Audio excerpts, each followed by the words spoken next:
Hello, and welcome to this video presentation. My name is Paul Brett. I'm a Senior Software Support Analyst supporting the ITX product from IBM. Today's topic is using PostgreSQL with ITX 10. Feel free to follow me on Twitter at Paul Brett IBM. In today's session, I will start by installing and configuring a PostgreSQL ODBC driver. I will then connect the ITX 10 database interface designer to the database. I will then design and execute an ITX map to retrieve data via ODBC. Next, we will move on to the installation and configuration of the JDBC driver. I will design and execute an ITX map to retrieve data from JDBC, although this will initially fail. I will then show you the Typetree modifications required to make the JDBC connector work. In the final step of the demonstration, I will quickly run through the installation of the server software itself. Here I have my Windows system, and if I open the ODBC applet, you will note that I do not have a PostgreSQL ODBC driver currently. I have downloaded the PSQL ODBC.zip file from PostgreSQL website, which I shall now extract, which gives me an MSI file, which I shall now install. I run through the screens, accept the terms of the agreement, and hit the install button.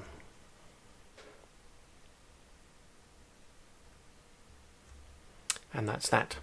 If I now again bring up the ODBC applet and go to the drivers tab, you will see that I have PostgreSQL ODBC drivers 32 and 64-bit ready to use with ITX. The next step is to define a DSN. So I'm going to open my ODBC applet again, and in the System tab I'm going to choose Add. I'm going to use the PostgreSQL Unicode x64 driver, and I'm going to call my data source PostgreSQL. My database is Postgres, my server is VM16xPSQ, and the port is 5432, which is the default. Pop in my username and password, and then click the test button. We get connection successful. That is great. Okay, so we click the save button, and you will see now that we have a system data source called PostgreSQL. Now I'm going to open my project directory, which you will note is empty. And I'm going to open a command prompt and alter my path to include my IBM ITX 10.1 installation. I'm going to fire up the database interface designer and create a new file.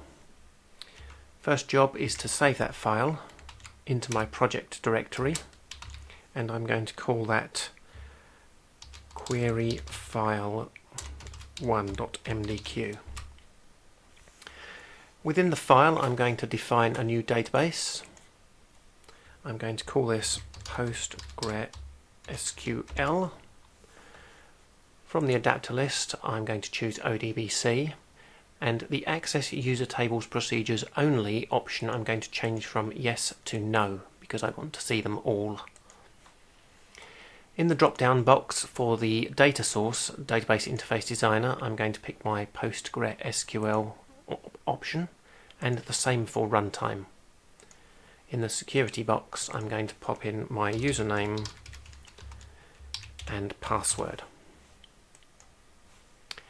To confirm that we have a connection, the easiest way is to just double click on the tables section, and I'm going to concentrate on the table called test 1.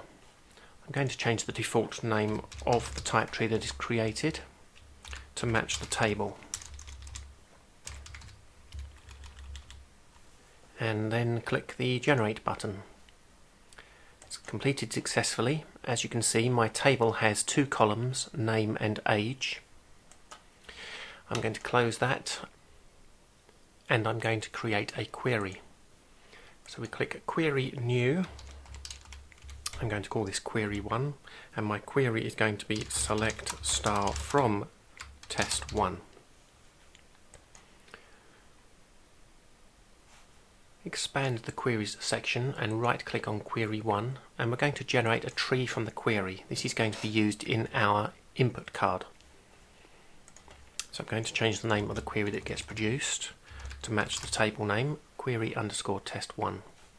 Click OK, and that has also generated a similar structure of Typetree. So let's save this file and close, and back in our project window let's just clean up these files so we've got just the ones that we need, our MDQ file and our 2 type trees. Moving on, let's open the Extender Studio.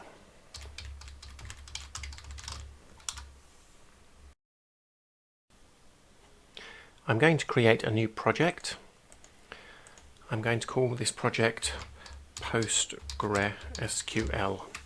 I'm not going to use the default workspace directory, but instead I'm going to point it at the directory that I've been using to store my MDQ and my type trees.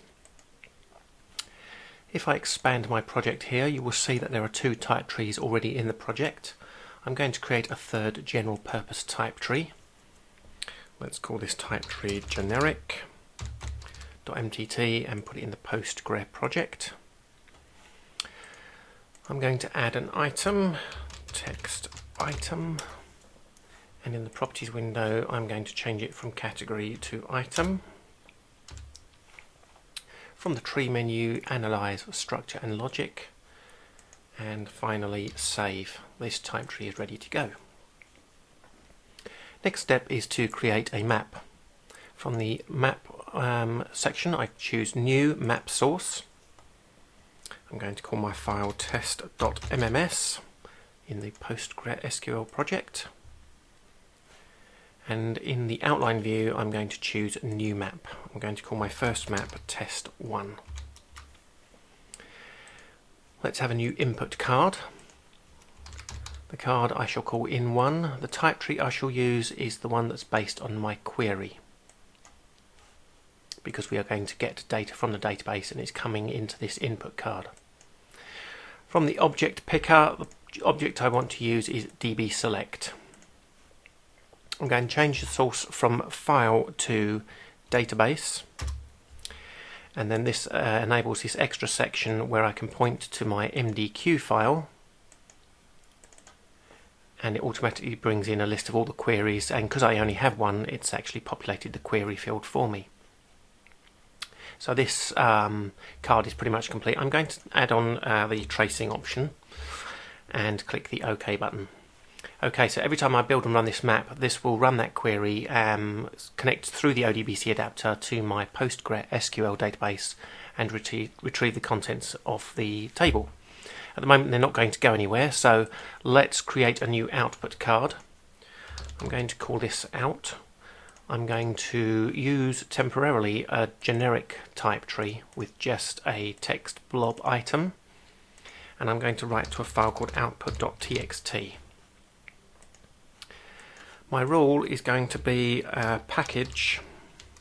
I'm going to package up the entire content of the input card and write it out to that file, output.txt, so that I can examine it and see what we're getting. Okay, so if I now save, build and run this map, the map runs, completes successfully, and let's look at what we got in the miscellaneous section. Well, first of all, there's our output file, so let's open that. Let's drag that over there for clarity. So we have 2 rows retrieved. The first row says PostgreSQL 12 on VM16X PSQ. And the second row is an actual row of real data with a person and their age. It's me, and I'm 50. Okay, so let's go for the second file, test1.dbl.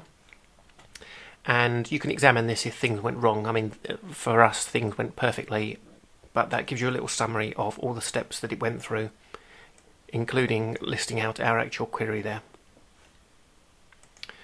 Okay, so that's retrieving data from an ODBC connection. Let's move on in the next step to retrieving data via a JDBC connection. First thing we need to do is install the JDBC driver. So let's close Designer Studio for a moment and open up our install directory. And you'll note that I have downloaded from the PostgreSQL website two JAR files, either one that can be used with Java 8 or one that can be used with Java 7. I'm going to use the one that can be used with Java 8. And the way to install this onto your system for ITX to use is to open up your ITX directory and go into a subdirectory called xjar. You may find one or more jar files already in there, but I'm going to copy in the PostgreSQL jar file, and that's pretty much all you need to do. With the jar file in there, we just restart the Extender Studio, and in theory we should be able to create a map that retrieves data from a JDBC connection. So let's give that a quick try. Open our map file, map source file. Let's start with a new map. So I'm going to copy my output card from my existing map, choose a new map called test2. Out is fine. I'm just going to change the rule now here to a get. So we're going to get from the JDBC adapter. Here we put our connection string, and at the very end I'm just going to tag on a last error MSG function to capture anything that goes wrong. So what about that JDBC connection string? Well, I'm going to paste in one that I pre-prepared because it's quite long and convoluted, but I will go through it step by step. We've got some parameters. We've got -URL, we've got user, we've got password, LSN, QTY and query. Within URL, we are putting in the connection string that's given to us by our PostgreSQL administrator. We're using JDBC, we're pointing to the vendor. We have our host name here, that's the database and the port, and then finally the database itself. I've put in these up extra couple of options because I'm bypassing using SSL. So I have my username, Postgres, my password the same. I have to put in an LSN value of 0 to listen infinitely and a QTY to retrieve all records, because by default a JDBC would only return one record if these were missed off. So in the final parameter, dash query, we put our query in single quotes, select star from test1, and the final little flourish on the end there is to turn on adapter tracing. Okay, so let's press enter to enter that in. Before we run the map, let's just open up our output file. It's still got the output in from the previous test we run, which was test1, which was retrieving the data from ODBC. So to prove that this actually changes, I'm just going to overwrite this file with the word rubbish and hit the save button. Back at our map test2 now, and if we build and run, the map completes successfully, and we should find, there we go, the output file has been updated, and once again it has retrieved the 2 rows from that table. Okay, so this is great, all very well getting this information in a get, but it's not really in a structure that we can use. So what we want to do is convert this get into an input card. So let's go for our test1 map again, and let's do a copy of the input card 1 to a new map, which I shall call test3. Now test3 is going to use the JDBC adapter. So let's change the adapter connection string from just -t to match what we had in our get function. So we'll go and copy that entire thing into our clipboard. Now I'm going to edit input card 1. I'm going to change the adapter from a database to JDBC, and I'm going to paste that connection string in to the command line there. So what this map is doing is using the JDBC adapter to connect and reading it into an input card that uses a type tree that has been designed with the ODBC adapter. I fully expect this map to fail with one or more inputs was invalid. I'm not going to bother creating an output card for now. Let's just see it save, build and run. So the map has run, and as I predicted, it's finished with input valid but unknown data found. So let's turn on adapter tracing and see what's going wrong there. Not adapter tracing, input content tracing. So I bring up the settings and I go into the trace option and I say that I want all input cards traced, and the trace file has been turned on. Let's build and run that again. In our miscellaneous section here we've got a trace file for test 3. Let's have a quick look at that. Okay, we can see here that at the end of the line, after it's read in the first row and the int value 12, there is an LF, a line feed. However, what it is expecting is a carriage return line feed. It tells you down here does not match terminator CRLF. Okay, so the ODBC adapter by default brings back rows terminated with a carriage return line feed. The JDBC adapter brings back rows terminated by a line feed only. So this does mean that we can use the ODBC adapter and the database interface designer to integrate with the database and import our type trees, but they then will require massaging to make them correct for the JDBC adapter. So let's do that now. I'm going to open the type tree and to change it manually. It's the query test1 type tree that we want to open, and it's, I believe, the row properties we need to change. Let's examine the terminator. Yes, okay, so the terminator of the row object is currently CRLF. If I change this value to just LF, from the file menu I'm going to choose save as, and I'm going to add on to the end of this underscore JDBC just to have it as a separate type tree that I know has been changed to cope with a JDBC retrieval. From my tree menu I'm going to choose Analyze Structure and Logic, and then I'm just going to save one more time, and then that's that done. Back on our test 3 map, currently we're using the ODBC tree. We're going to switch to using the JDBC tree. There we go, type tree changed. Do you want to replace also? No, I only want to change this card. So I'm now going to save, build and run this map again, and you will note that this map now completes successfully. So we can be sure that the data has been read into this structure correctly. And to prove it, what I'm going to do is create a new output card and do a quick mapping input to output without using a blob type tree. This time I'm going to use my table test one type tree that was imported from the table structure. From the object picker I'm going to use dbTable. I'm still going to write to an output file, output.txt, and now we have a structure as if you were reading from one database and writing into a second database. So let's do a functional map for the repeating rows.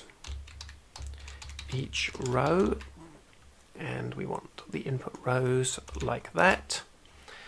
And if we go into composition view here, test 3, there is a functional map defined but not created yet. So I'm going to use the functional map wizard to create that now. So the map has been created. If I drop down to the functional map, it's quite simple that we drag name to name and age to age. But just to show that the functional map is working, I'm going to add 1 year onto the age. Back to my test 3. If I now save, build and run, my output file is updated and it now shows 13 and 51. So that's the end of the demonstration of using ITX with Postgres. Stick around and we will have a quick summary of installing the database server software on the Windows platform. For this final part of the demonstration, I'm going to demonstrate installing the PostgreSQL Server software. I'm on a new virtual machine, and as you can see from my control panel, I don't currently have the software installed. If we look in my downloads folder, I have version 12.6.1 of PostgreSQL installer, and I'm going to run that as administrator.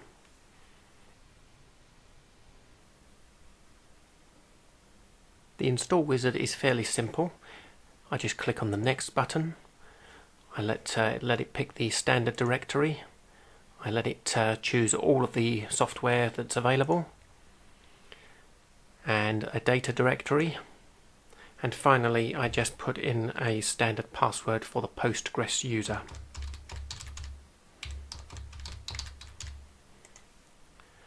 Standard port to listen to for TCP/IP connections. Default locale, little summary there on that page, and then we install.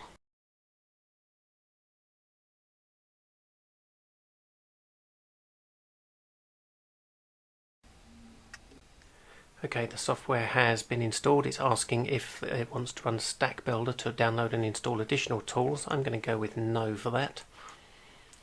The product has been installed.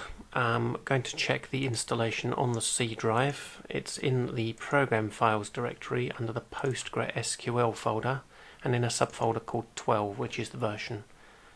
I'm going to go into the data subdirectory and make one modification to the pg_hba.conf file. By default, the server software will listen on only the loopback adapter, so we need to make a change to make it listen on all adapters so that the server can be connected from external machines. So I'm going to change this line here, the IPv4 line. I'm going to make a copy of the existing line and put a comment line in front of it, and then I'm going to paste in the replacement and make the changes. I'm going to change 127 to 0, I'm going to change the 1 to 0, and I'm going to change the 32 to 0 and save the file. Next step is to reboot the machine, and that is all that is required. The software will be installed. Come back momentarily for post-installation configuration. Now that the machine has been rebooted, let's examine the software that we have in our start prompt. Okay, we have PostgreSQL, and within there we have the pgadmin4 binary.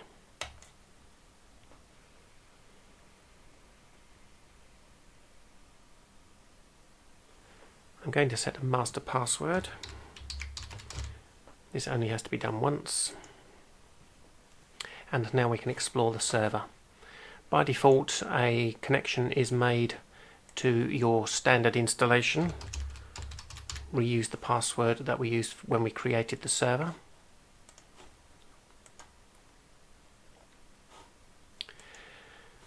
And if we go into the databases, you'll see the Postgres is the standard default database as we've been using in our examples.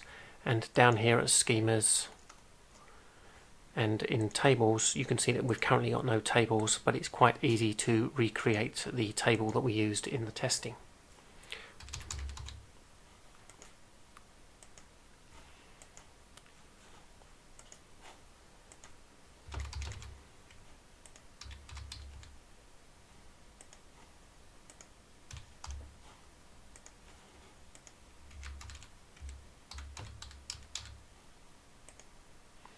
So there we go, 2 columns for the test 1 table, name character 30, age integer.